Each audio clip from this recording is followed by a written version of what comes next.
Good morning बच्चों। हम लोग आज चैप्टर स्टार्ट करेंगे केंद्रीय निर्वाचन आयोग। ठीक है, जैसा कि मैंने पंचायती राज व्यवस्था के चैप्टर में बताया था कि जो पंचायती राज व्यवस्था में ग्राम पंचायत और शहरों में देखें तो नगर पालिका, इन दोनों के चुनाव का संचालन कराता कौन है? तो चुनाव का संचालन राज्य निर्वाचन आयोग कराता है। ठीक है, तो केंद्रीय निर्वाचन आयोग जो है ये क्या करता है? ये राष्ट्रपति, उपराष्ट्रपति, राज्यसभा, ठीक है, लोकसभा, विधानसभा, विधान परिषद, ये सारे जो चुनाव हैं ये कौन कराता है? ये केंद्रीय निर्वाचन आयोग कराता है। तो यानी कि बात करें हम निर्वाचन आयोग की, तो निर्वाचन आयोग हमारे सामने दो है। पहला तो केंद्र स्तर पे है और दूसरा राज्य स्तर पे। तो मेनली हमसे जो पूछे जाते हैं प्रश्न वो केंद्रीय निर्वाचन आयोग से ही पूछे जाते हैं। ठीक है, राज्य निर्वाचन आयोग से वनडे एग्जामिनेशन में कोई क्वेश्चन नहीं बनता है। ठीक, तो पहले तो ये चीज एकदम क्लियर होना चाहिए कि कहाँ से क्या क्वेश्चन बनता है, क्या क्वेश्चन नहीं बनता है। ठीक, तो हम लोग आज पढ़ने वाले हैं केंद्रीय निर्वाचन आयोग। राज्य निर्वाचन आयोग वो हम लोग को नहीं पढ़ना है। ठीक है, तो चैप्टर का नाम सबसे पहले डालते हैं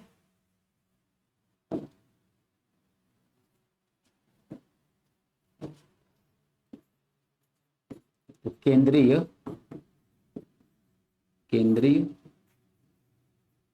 निर्वाचन केंद्रीय निर्वाचन आयोग। ठीक है, तो सेंट्रल इलेक्शन कमीशन। तो ये सेंट्रल इलेक्शन कमीशन जो है इसी के बारे में हम लोग जानने हैं बच्चों, जानने जा रहे हैं। ठीक, क्या क्या एग्जामिनर हमसे यहाँ से क्वेश्चन पूछता है उन सारे बिंदुओं को आज हम लोग कवर किया जाएगा। ठीक है, तो अब देखो बच्चों, जैसे हमारा देश एक लोकतांत्रिक देश है, तो अब लोकतंत्र की जो सबसे मुख्य विशेषता है, ठीक है, वो क्या है? लोकतंत्र की जो सबसे मुख्य विशेषता है वो है इस देश के, ठीक है, संवैधानिक या वास्तविक प्रमुख को जनता चुन के ले आए। तो चुन कैसे पाएगी भाई? लोकतंत्र की परिभाषा ही क्या हो गई? ठीक है, बहुमत का शासन, यानी कि देश का मुखिया क्या है? जनता द्वारा प्रत्यक्ष या अप्रत्यक्ष रूप से चुना जाएगा। तो डेमोक्रेसी में इलेक्शन जो है वो बड़ा इंपॉर्टेंट होता है। ठीक है, इलेक्शन के द्वारा ही पब्लिक डिसाइड करती है कि हमारा प्राइम मिनिस्टर कौन होगा, हमारा चीफ मिनिस्टर कौन होगा, कौन हमारे जो है राष्ट्रपति होंगे, कौन उपराष्ट्रपति होगा। ये सब डिसाइड कौन करता है? जनता करती है। तभी तो हम कहेंगे जनता का शासन। हमने डिसाइड किया इसलिए क्या है? जनता का शासन। तो हमारे वहां डेमोक्रेसी, तो डेमोक्रेसी का सबसे इंपॉर्टेंट जो बात है वो क्या है? इलेक्शन। ठीक ना, तो अब इलेक्शन कराएगा कौन? तो इलेक्शन कराने के लिए हमारे वहां दो संस्थाएं, राज्य निर्वाचन आयोग और केंद्र निर्वाचन आयोग। तो हम लोग मेन जो निर्वाचन आयोग जो है केंद्र, उसी को जा रहे हैं हम लोग देखने। तो केंद्रीय निर्वाचन आयोग, अब इसके बारे में हम लोग जान लें। तो सबसे पहले यहाँ पे हम लोग को बच्चों जानना होगा कि संविधान के किस भाग में है।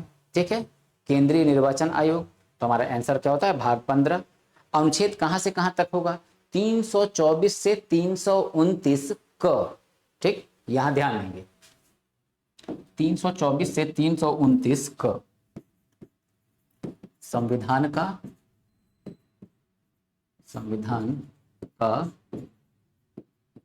भाग 15,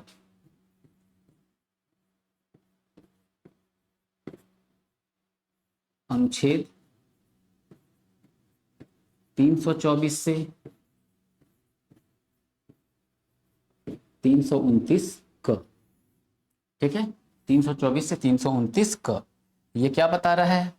ये हमें बता रहा है, ठीक है, इलेक्शन कमीशन जो है सेंट्रल का, इसके बारे में। ठीक, अब देखो ये जो बच्चों केंद्रीय निर्वाचन आयोग है, ठीक है, केंद्रीय निर्वाचन आयोग, इसकी स्थापना कब हुई थी? ठीक, तो आंसर क्या होता है? 25 जनवरी 1950। केंद्रीय निर्वाचन आयोग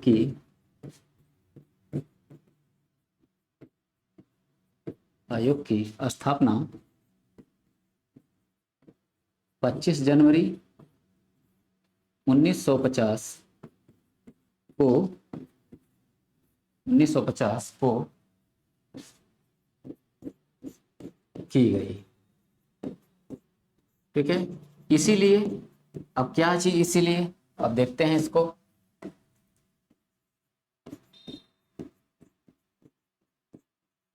इसीलिए 25 जनवरी को 25 जनवरी को मतदाता दिवस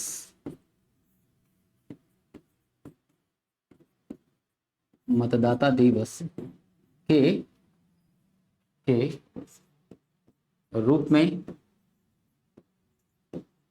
में मनाया जाता है।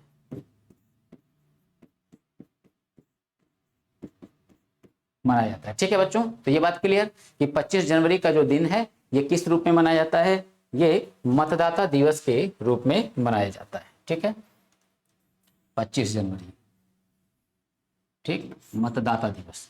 तो मतदाता दिवस के रूप में ये मनाया जाता है, ठीक। अब देखो ये जो चुनाव आयोग जो है ये अखिल भारतीय संस्था है, ठीक ना, अखिल भारतीय संस्था, यानी कि पूरे भारत स्तर पे, ठीक ना, पूरे भारत स्तर पे ये चुनावों का क्या करता है, संचालन करता है, प्लस राज्य के स्तर पे भी करता है। तो राज्य के स्तर पे विधानसभा और विधान परिषद के जो चुनाव है उसका भी ये क्या करता है, संचालन करता है, ठीक। तो अब हम यहाँ पे बात करें निर्वाचन आयोग के, ठीक है, गठन की। तो निर्वाचन आयोग का गठन कितने सदस्यों से मिलकर होता है, ठीक है। तो अब मैंने बताया हुआ है बच्चों कि जब कभी हम लोगों को गठन शब्द मिलेगा तो उसमें हम लोग को बताना क्या है, ये बात मैं कई बार बोला हूं, ठीक। तो अभी इस बात को जरा हम लोग देखते हैं, ठीक है।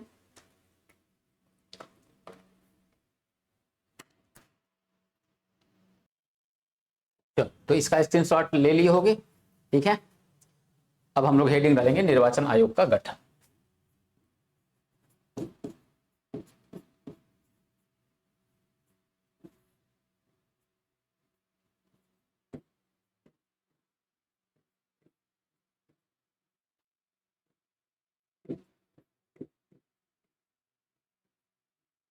निर्वाचन आयोग का गठन, ठीक है।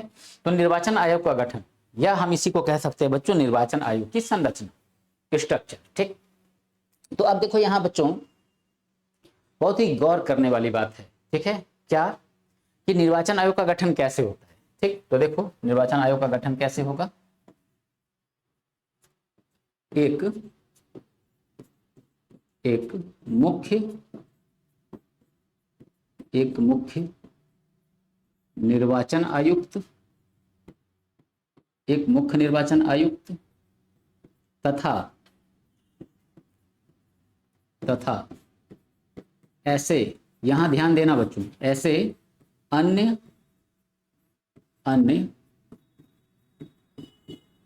निर्वाचन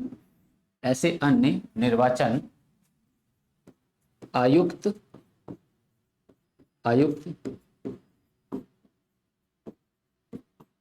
जिनकी संख्या समय समय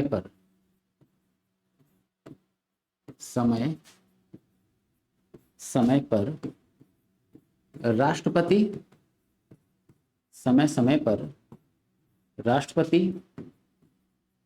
तय करे, ठीक है, जिनकी संख्या राष्ट्रपति समय समय पर तय करे। अच्छा, तो बात किया जाए कि वर्तमान समय में आखिर कितने हैं निर्वाचन आयोग में, जो सदस्य हैं वो कितने हैं, ठीक। तो अब चूंकि मैंने क्या बोला बच्चों कि केंद्रीय निर्वाचन आयोग, तो ये एक संस्था, तो अगर एक संस्था है तो यहाँ पे सदस्यों की संख्या निश्चित होनी चाहिए। परंतु देखो संविधान में प्रावधान क्या है, प्रावधान ये है कि एक मुख्य निर्वाचन आयुक्त तो होगा और इसके साथ अन्य जो निर्वाचन आयुक्त होंगे वो कितने होंगे, ये कौन डिसाइड करेगा, ये डिसाइड करेगा राष्ट्रपति, ठीक है। राष्ट्रपति किसके सलाह से डिसाइड करता है, तो राष्ट्रपति केंद्रीय मंत्री परिषद या प्रधानमंत्री, ठीक, या प्रधानमंत्री के सलाह पे डिसाइड करेगा कि कितने होंगे, ठीक। परंतु वर्तमान बात कर लें कि वर्तमान में हैं कितने, तो एक यहां लिख दें ऐसे, वर्तमान में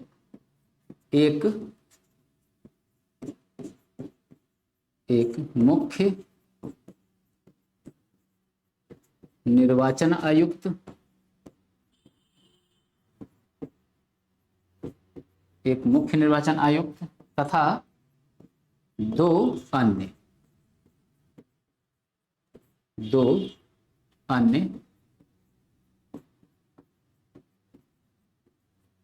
निर्वाचन आयुक्त। समझ रहे हो बच्चों? तो ये वर्तमान संख्या है, मगर संवैधानिक दृष्टिकोण से बात करें तो निर्वाचन आयोग का गठन जो है एक मुख्य निर्वाचन आयुक्त तथा ऐसे अन्य निर्वाचन आयुक्तों से मिलकर होता है, जिसकी संख्या राष्ट्रपति समय समय पर तय करे। ठीक, अब यहां एक बात आश्चर्यजनक बच्चों, क्या आश्चर्यजनक बात देखो, योग्यता, ठीक ना, योग्यता किसकी? तो निर्वाचन आयुक्तों की, निर्वाचन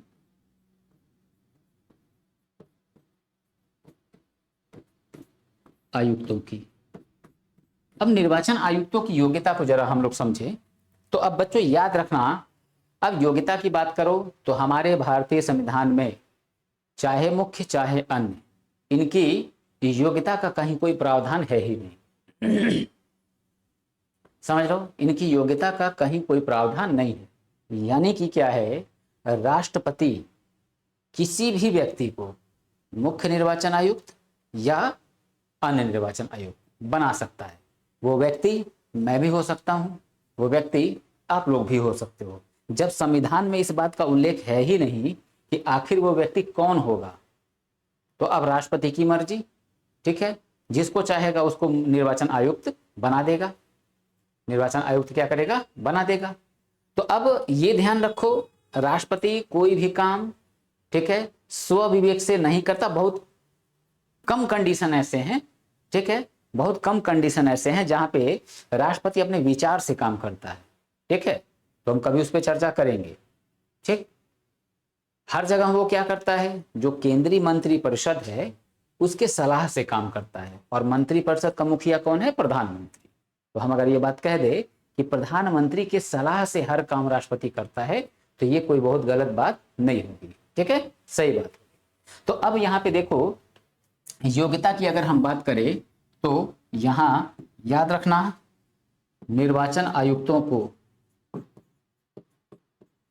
निर्वाचन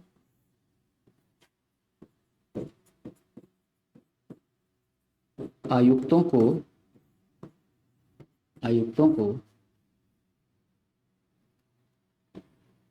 वो की बजाय की करते हैं। निर्वाचन आयुक्तों की संविधान में कोई भी योग्यता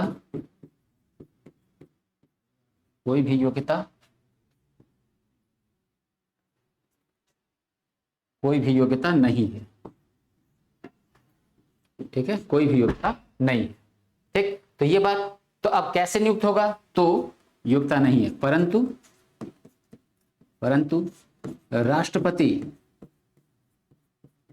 राष्ट्रपति केंद्रीय मंत्री परिषद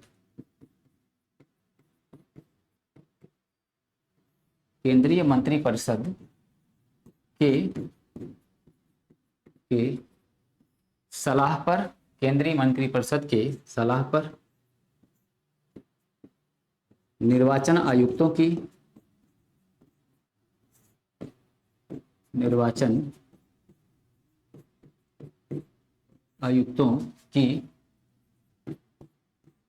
नियुक्ति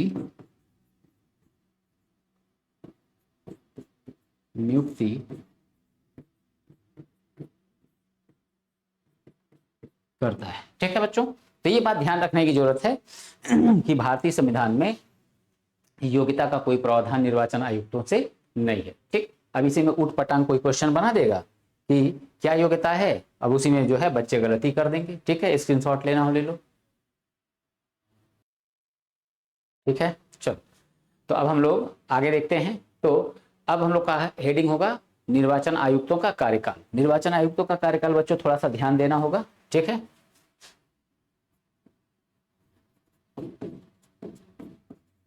बारी बारी से चीजें देखते जाएं। निर्वाचन आयुक्तों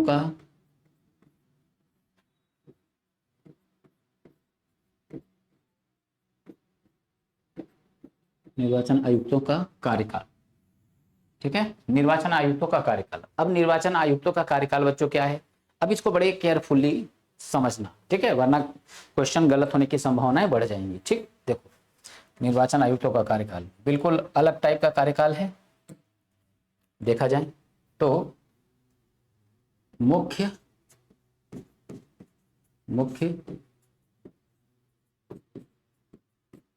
निर्वाचन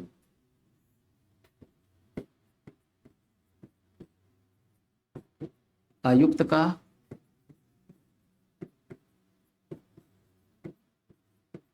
कार्यकाल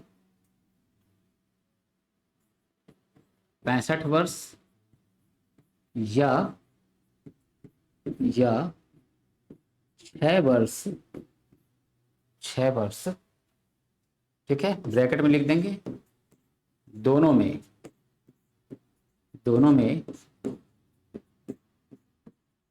जो भी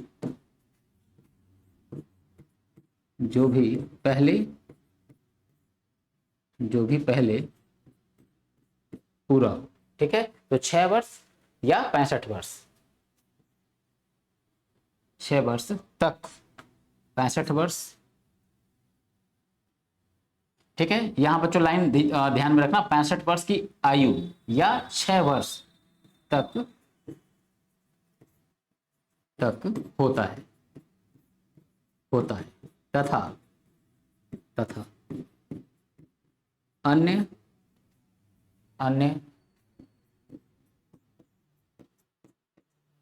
निर्वाचन आयुक्तों का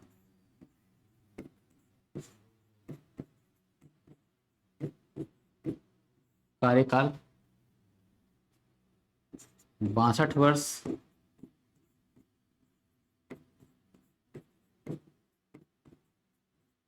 की आयु तक या 6 वर्ष, फिर यही बात लिखेंगे, दोनों में जो भी पहले पूरा हो। ठीक है, तक यहां लिख देंगे होता है।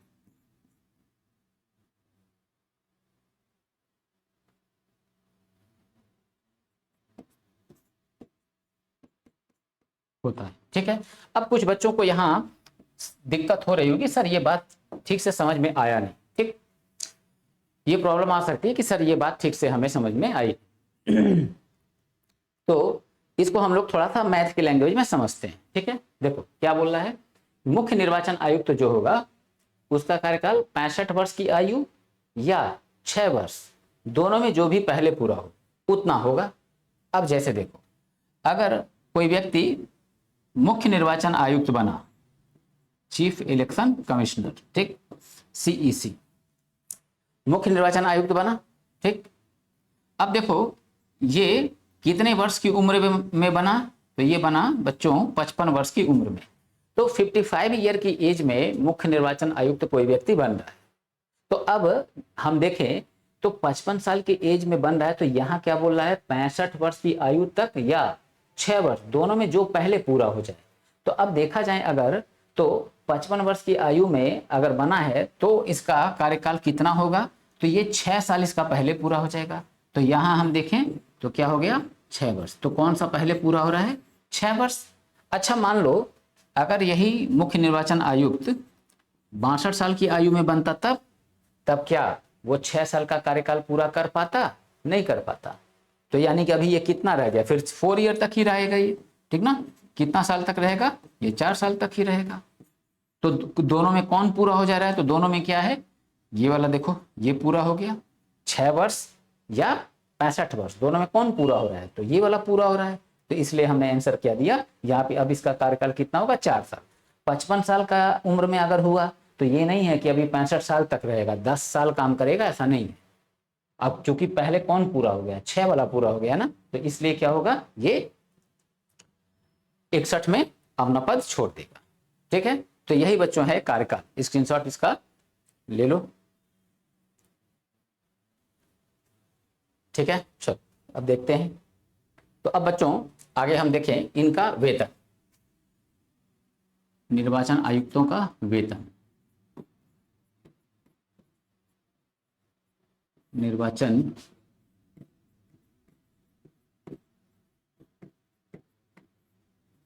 आयुक्तों का वेतन। ठीक है, तो निर्वाचन आयुक्तों का वेतन कितना होगा? देखो संविधान में बच्चों क्या बात लिखा है, संविधान में बात क्या लिखी है। हम लोगों ने जैसे जाना कि जो सर्वोच्च न्यायालय में मुख्य न्यायाधीश होता है उसका वेतन हम लोगों ने जाना, उसका जो सर्वोच्च न्यायालय में जो अन्य न्यायाधीश हैं, ठीक है, हमने उसका वेतन जाना। तो यहाँ क्या कह रहा है, यहाँ कह रहा है कि निर्वाचन आयुक्तों का वही वेतन होगा, वही वेतन होगा जो सर्वोच्च न्यायालय के न्यायाधीशों का वेतन होगा। ठीक है, सर्वोच्च न्यायालय के न्यायाधीशों का वेतन होगा। तो अब हमें सर्वोच्च न्यायालय के न्यायाधीश का वेतन यहाँ पे मेंशन नहीं करना है, बात समझ रहे हो ना। अगर अगर मान लो सत्य और असत्य कथन का दे दिया क्वेश्चन कि निम्नलिखित में सत्य एवं असत्य कथन को छांटिए, ठीक, और उसमें एक ये लाइन रहा कि निर्वाचन आयुक्तों का वेतन 2,50,000 रुपए है, और एक वेतन रहा, एक पॉइंट नीचे ये रहा कि निर्वाचन आयुक्तों का वेतन वही है जो सर्वोच्च न्यायालय के न्यायाधीशों का वेतन है। मान लो एक बात ये लिखी है, दोनों में किसको सही मानोगे फिर? तो दोनों में हम सही किसको मानेंगे? ये लास्ट वाली बात कि निर्वाचन आयुक्तों का वेतन वही है जो सर्वोच्च न्यायालय के न्यायाधीशों का वेतन है। ठीक है, 2,50,000 रुपये वेतन, हम वो आंसर नहीं देंगे। वही कथन क्या हो गया, वही कथन हो गया असत्य। और ऊपर के 1 और 2 ऑप्शन जो होंगे ए और बी, मान लो ए लिख दिया है कि अनुच्छेद 54 में राष्ट्रपति के निर्वाचन की प्रक्रिया का उल्लेख है। ठीक, अनुच्छेद 52 में कहा गया है कि भारत का एक राष्ट्रपति होगा। तो अब वो दोनों ऊपर ए बी सी, वो ए बी वो सही और नीचे डी सही, सी वाला क्या हो गया, असत्य कथन। तो जब ऐसे पूछेगा तो क्वेश्चन गलत होंगे। ठीक, और देखो जो बच्चे एसएससी जेई के हैं, ठीक है, जो सीजीएल देंगे वो लोग इस बात के लिए तो तैयार रहें कि इस टाइप के क्वेश्चन पूछे जा सकते हैं। ठीक है, इस टाइप के क्वेश्चन पूछे जा सकते हैं, अदरवाइज पेट वगैरह में, ठीक है, क्वेश्चन आने ऐसे मुश्किल है। ठीक, तो निर्वाचन आयुक्तों का वेतन तो बस यही लिख देना है कि इनका वेतन, इनका वेतन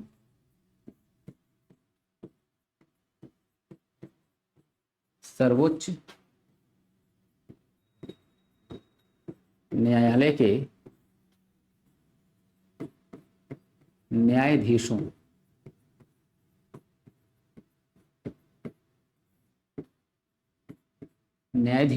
के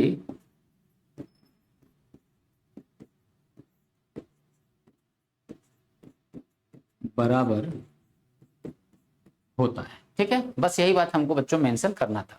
ठीक है, अगर कुछ इसमें हमको ऐड नहीं करना है, जो जो अमाउंट है वो अमाउंट नहीं ऐड करना है। ठीक है, चलो इसको भी अगर स्क्रीनशॉट लेना हो ले सकते हो। ठीक है, अच्छा चलो एक यहाँ भी हेडिंग डाल दें। ठीक है, इसको पेज, चलो ठीक है यहीं लिख देते हैं, नियुक्ति। ठीक है,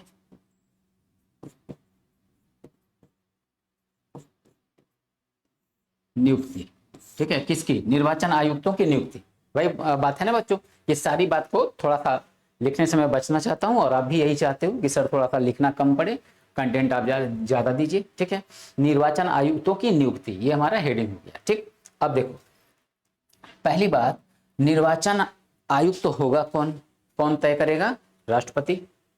किसके परामर्श से? प्रधानमंत्री के परामर्श से या केंद्रीय मंत्री परिषद के परामर्श से। तो अब तय करेगा। तो अब कौन होगा? तो जो भी, जिस व्यक्ति को भी, चाहे आपको चाहे मुझे, किसी को भी डिसाइड कर लिया, तब क्या होगा? उसी व्यक्ति को नियुक्त कर देगा कौन? राष्ट्रपति। तो अब यहाँ क्वेश्चन बन गया, क्वेश्चन क्या बन गया? निर्वाचन आयुक्त, ठीक है, क्वेश्चन बनेगा बना बच्चों, यहां मैं क्वेश्चन बना के बताता हूं। निर्वाचन आयुक्त, निर्वाचन आयुक्त, और जब क्वेश्चन का पैटर्न बताऊं बच्चों, थोड़ा इसको ज्यादा केयरफुली देखा करो। निर्वाचन आयुक्त निम्नलिखित में क्या है, ठीक ना, क्या है। जब तक ऑप्शन नहीं मिलेगा बात ही नहीं समझ में आएगी मैं कह क्या रहा हूं। क्या है, ए बी सी डी, ठीक है। ये मनोनीत है, अब समझ में आने लगा होगा। मनोनीत है, ये निर्वाचित है, निर्वाचित है, ये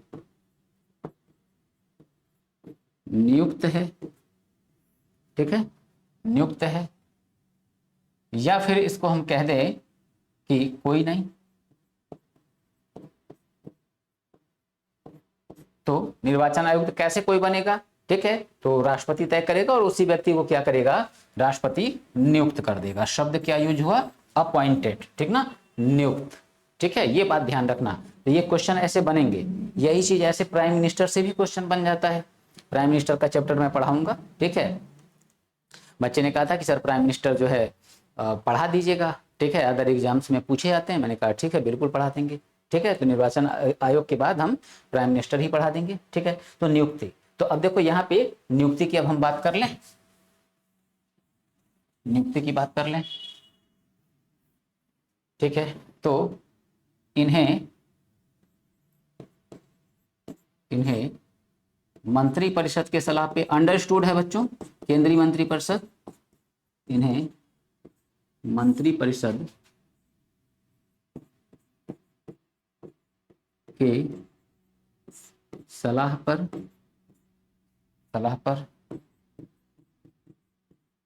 राष्ट्रपति द्वारा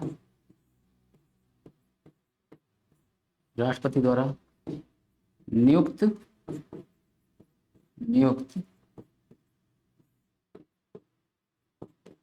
किया जाता है,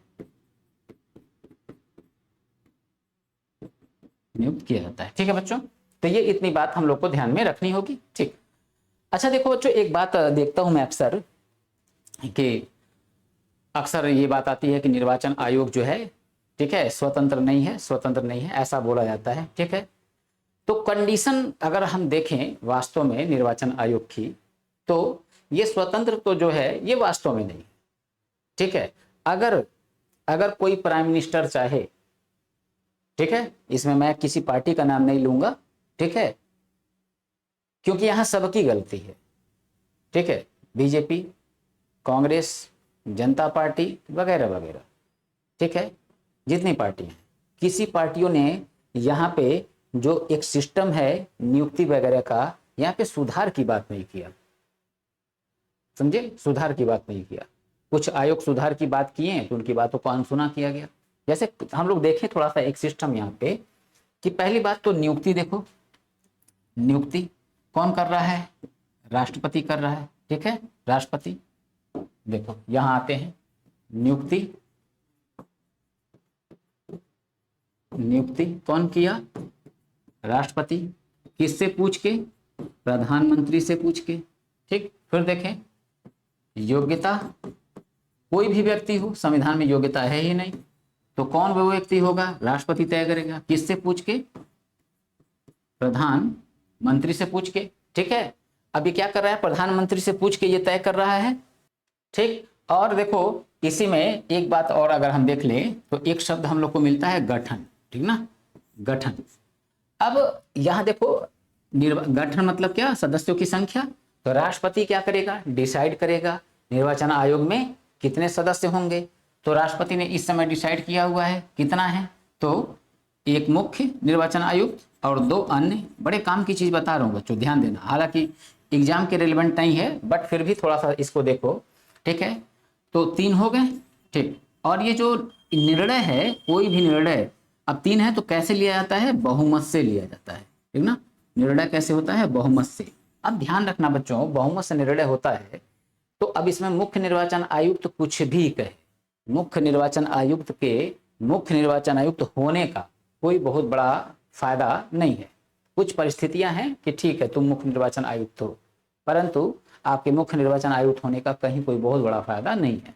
क्यों? क्योंकि डिसीजन जो भी होंगे वो कैसे होंगे? बहुमत के द्वारा। तो अगर 3 हैं तो 2 कुछ और कहें और एक तरफ अकेले मुख्य निर्वाचन आयुक्त हो जाए तो इसकी बात नहीं मानी जाएगी। बात किसकी मानी जाएगी? इनकी मानी जाएगी। ठीक, तो अब देखो राष्ट्रपति जो निर्वाचन आयुक्त की संख्या जो निश्चित करता है वो भी किससे पूछ के? प्रधानमंत्री से। यानी कि हर जगह देखो भूमिका किसकी महत्वपूर्ण है? भूमिका महत्वपूर्ण है प्राइम मिनिस्टर की। ठीक है, भूमिका किसकी महत्वपूर्ण है? प्राइम मिनिस्टर की। बात समझ में आ रही है? प्राइम मिनिस्टर की भूमिका जो है वो सबसे ज्यादा महत्वपूर्ण। तो अब देखो नियुक्त भी करेगा कौन? राष्ट्रपति। यानी एक तरह से हम बात कर ले प्रधानमंत्री।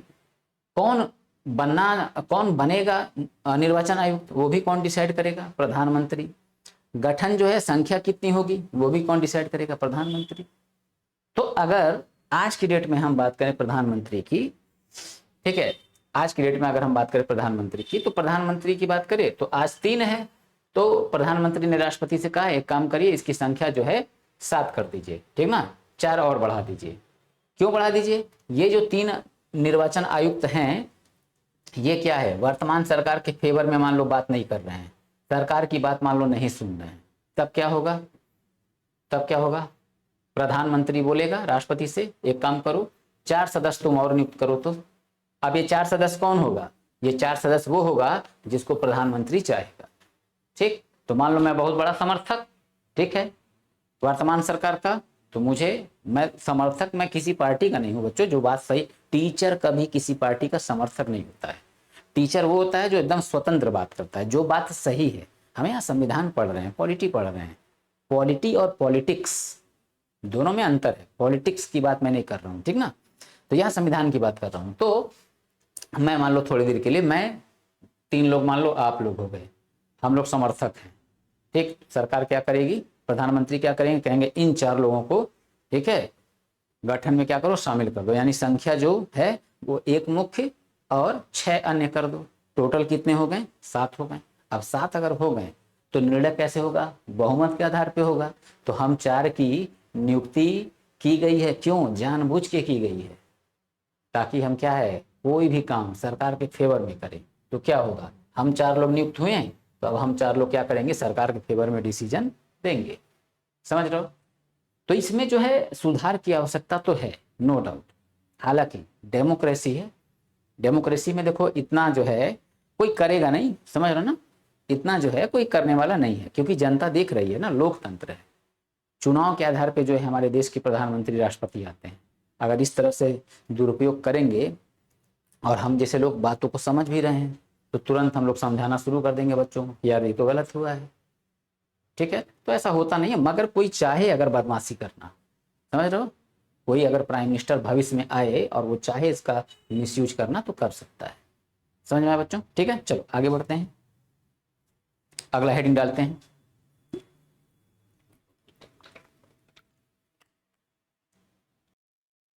ठीक है बच्चों, अच्छा एक पॉइंट हम लोग जरा बच्चों देख लें। ठीक है, एक पॉइंट देख लें, फिर उसके बाद से आगे देखते हैं। जैसे देखो हम लोगों को, ये मैं पहले भी चर्चा कर चुका हूं, जैसे आज की डेट में वोट देने की आयु कितनी है? ठीक है, तो वोट देने की आयु आज की डेट में कितनी है? 18 साल। ठीक है, परंतु इसके पहले कितने था? इसके पहले था 21 ईयर। तो किस संवैधानिक संशोधन के द्वारा इसको घटा के किया गया 18 वर्ष? तो 61वां संविधान संशोधन। ठीक है, तो जो 61वां संविधान संशोधन है उसके द्वारा क्या किया गया, जो वोट देने की आयु है इसको घटा के कर दिया गया 21 से 18। ठीक है, और ये प्रावधान किस अनुच्छेद में है? ठीक है, तो अनुच्छेद 326।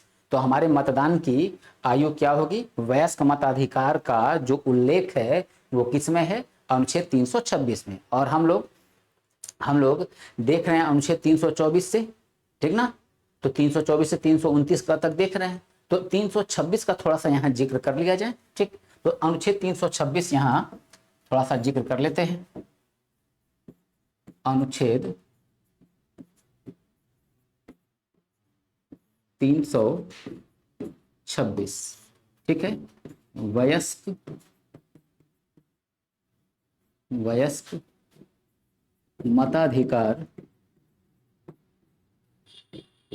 वयस्क मताधिकार प्रणाली। ठीक है, तो अब वयस्क मताधिकार प्रणाली में क्या है कि यानी वो व्यक्ति चुनाव में भाग ले सकता है, यानी वो व्यक्ति वोट दे सकता है जो वयस्क हो। तो वयस्क किसको माना गया है? तो वयस्क आज की डेट में 18 साल की उम्र के जो लोग हैं, चाहे लड़का हो चाहे लड़की, उनको माना गया है। जबकि जब विवाह की बात आती है तो वहां फिर वयस्क का डिफिनेशन जो है चेंज हो जाता है। ठीक है, लड़कियों का 18 साल और लड़कों का 21 साल हो जाता है। ठीक, तो यहाँ बच्चों वयस्क मताधिकार प्रणाली में यही है कि वो भारत का पहली बात नागरिक होगा, नागरिक होगा।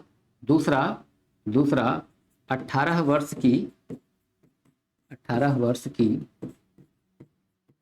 आयु आयु पूरी कर चुका होगा। ठीक है, 18 वर्ष की आयु पूरी कर चुका और चित्त विकृत नहीं होगा, यानी मानसिक स्थिति उसकी अच्छी होगी। चलो लिख ही देते हैं, चित्त विकृत, चित्त विकृत नहीं होगा। ठीक है, चित्त विकृत नहीं होगा। यही बच्चों क्या है, वयस्क मताधिकार प्रणाली, जिसका उल्लेख हमको कहां मिलता है? अनुच्छेद 326 में। तो इसी को क्या किया गया है? इसी को 61 अमेंडमेंट, हालांकि ये बात ये मैं पहले बता चुका हूं बच्चों, फिर भी यहां रिपीट कर दे रहा हूं। 61वां संविधान, पूरा नहीं लिखूंगा, संविधान संशोधन। ठीक है, 61वें संविधान संशोधन के द्वारा क्या किया गया है? मताधिकार की आयु, मताधिकार की आयु 21 से घटाकर 18 कर दी गई है।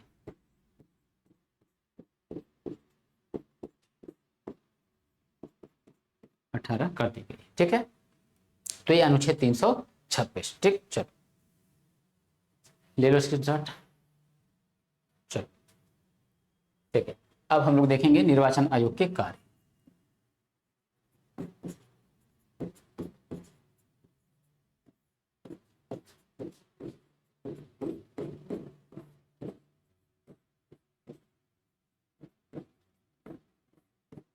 ठीक है, निर्वाचन आयोग के कार्य। तो निर्वाचन आयोग के कार्य क्या हैं, इन बातों को थोड़ा समझा जाए तो पॉइंट बना के लिखते हैं।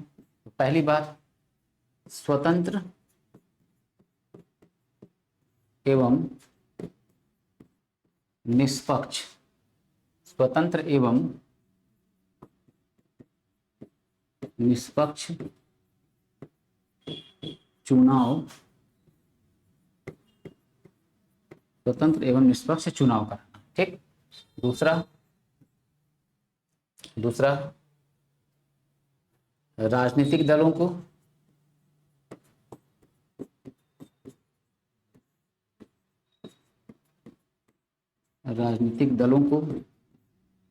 राज्य स्तरीय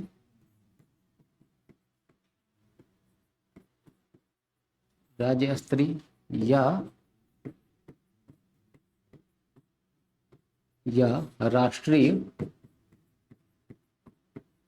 स्तरीय दल के रूप में मान्यता प्रदान करना।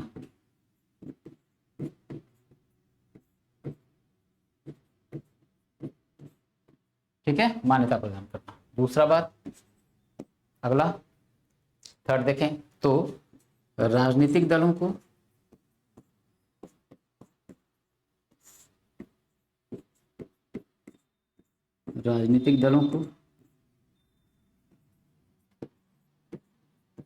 चुनाव चिन्ह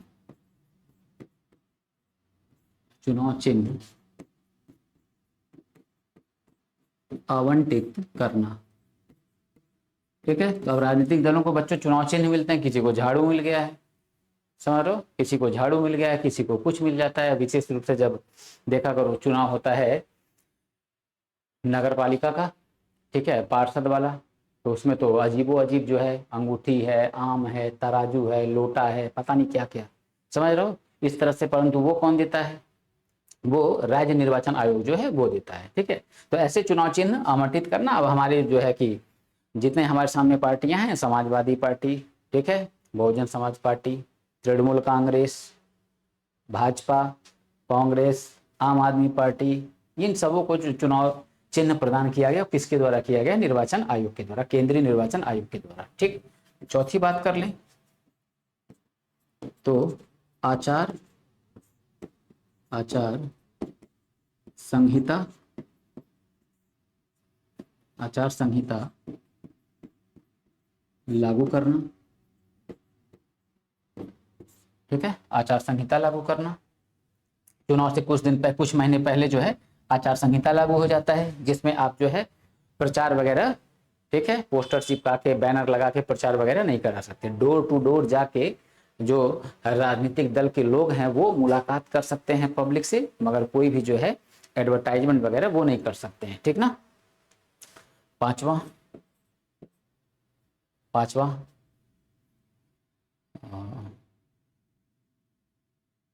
परिसीमन परिसीमन आयोग का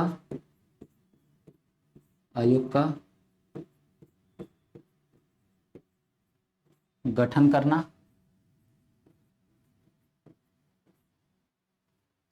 छठवां, राजनीतिक दलों की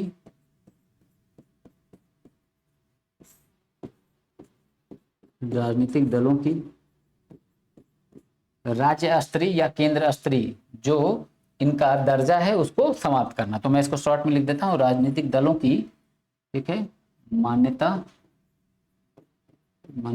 समाप्त करना।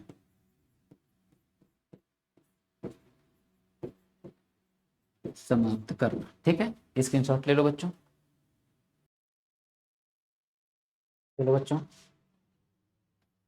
अब थोड़ा सा हम लोग बच्चों ईवीएम से संबंधित कुछ बात देख लें। इलेक्ट्रॉनिक वोटिंग मशीन, ठीक ना, ईवी। ठीक, अब थोड़ा सा ईवीएम से हम लोग बातों को समझ लें। जैसे देखो, ये जो ईवीएम है इसकी डिजाइन किसने तैयार किया था, ठीक है, तो 15 अक्टूबर 1980 को, ठीक बच्चों ध्यान रखना, 15 अक्टूबर 1980 को एम वी हनीफ, ठीक है, एम वी हनीफ, तो यहां लिखते हैं 15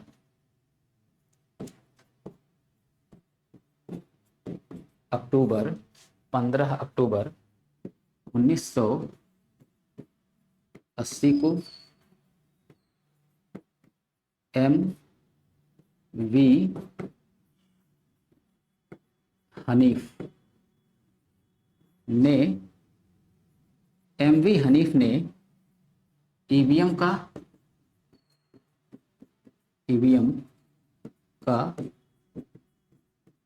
प्रारूप तैयार किया था। ठीक, दूसरी बात अगर हम देखें बच्चों, पहली बार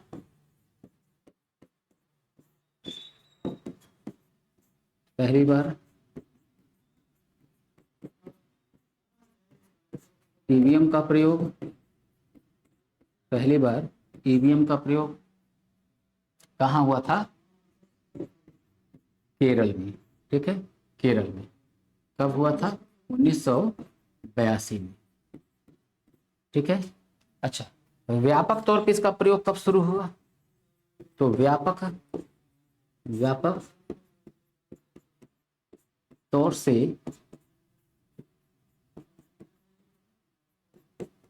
ईवीएम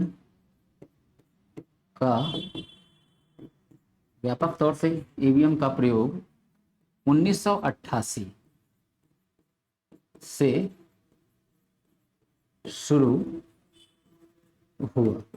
ठीक है, इसका स्क्रीनशॉट निकालो। ठीक है, अब देखो, भारत के एक मिनट, ठीक है, भारत के प्रथम मुख्य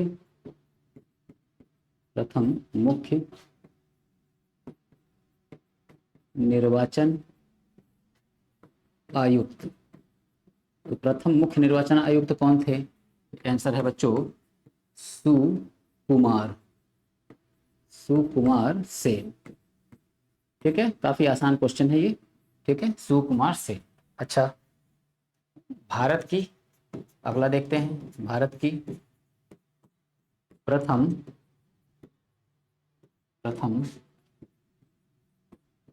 महिला मुख्य निर्वाचन आयुक्त। प्रथम महिला मुख्य निर्वाचन आयुक्त कौन है?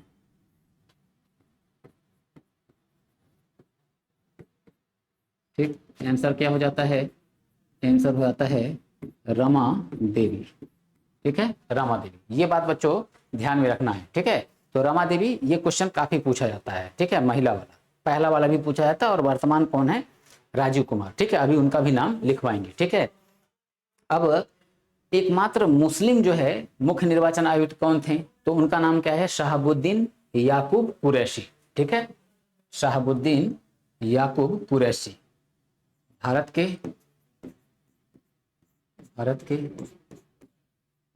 प्रथम मुस्लिम मुख्य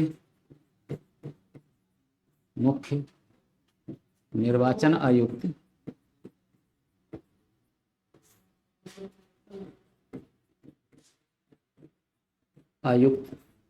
ठीक है, यहां लिखते हैं कौन है मुख्य निर्वाचन आयुक्त? शहाबुद्दीन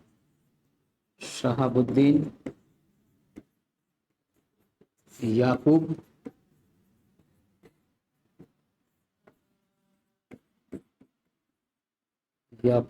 कुरैशी। ठीक है, शहाबुद्दीन याकूब कुरैशी। तो यहां बच्चों बात क्लियर? ठीक है, क्लियर। अच्छा, अब ये जो मुख्य निर्वाचन आयुक्त हैं रमा देवी, ठीक है, इनसे एक पॉइंट बच्चों इनसे एक पॉइंट और ध्यान रखना कि ये जो थी ना मुख्य निर्वाचन आयुक्त, ये कार्यवाहक है। ठीक ना, कार्यवाहक निर्वाचन आयुक्त हैं। ठीक है, चलो अगला डेटा देखें। वर्तमान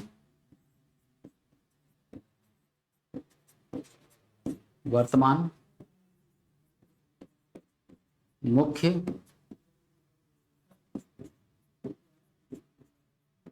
निर्वाचन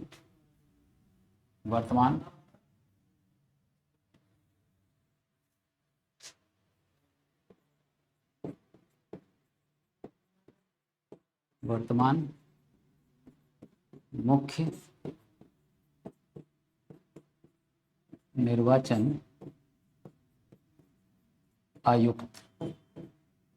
ठीक है, 2020 में, ये 22 में अपना कार्यभार ग्रहण किए हैं और इनका नाम क्या है? राजीव कुमार।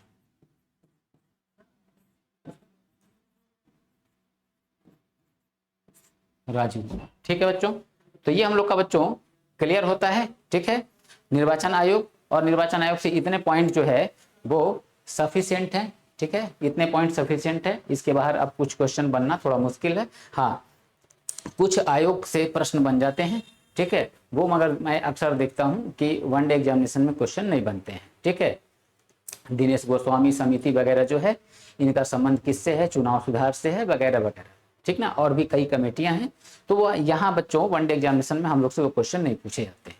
ठीक है, अदरवाइज अगर कुछ ऐसी पॉसिबिलिटी लगी कि वहां से आपको चीजें बतानी चाहिए तो मैं बता दूंगा। जैसे इतना कुछ बताया, आगे भी बताने में मुझे कहीं कोई परेशानी नहीं है। मैं क्यों जो है आपको सेलेक्टेड पढ़ा रहा हूँ? सेलेक्टेड पढ़ाने का रीजन ये है बच्चों कि आप सेलेक्ट हो। सेलेक्टेड पढ़ाने का मतलब है कि सेलेक्ट हो। ठीक है, बहुत ज्यादा दे देने से आप सोचो आपको history, geography, polity, economics, science, ठीक है, सब पढ़ने हैं। तो जब बहुत ज्यादा रामायण की तरह मैं आपको दे दूंगा तो आप उसको जो है ना लंबे समय तक जो है उसको याद नहीं रख पाओगे। ठीक है, जब तक क्लास में लूंगा याद रहेगा, कुछ दिन महीने याद रहेंगे, बाद में सब भूल जाएगा।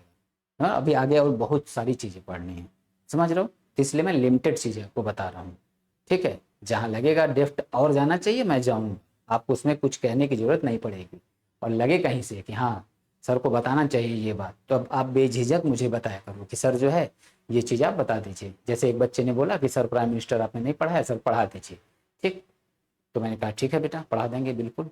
ठीक है, तो आज की क्लास को बच्चों यहीं पे रोकते हैं। ठीक है, और हम लोग नेक्स्ट क्लास में फिर नए चैप्टर के साथ मिलते हैं। ठीक है, चलो।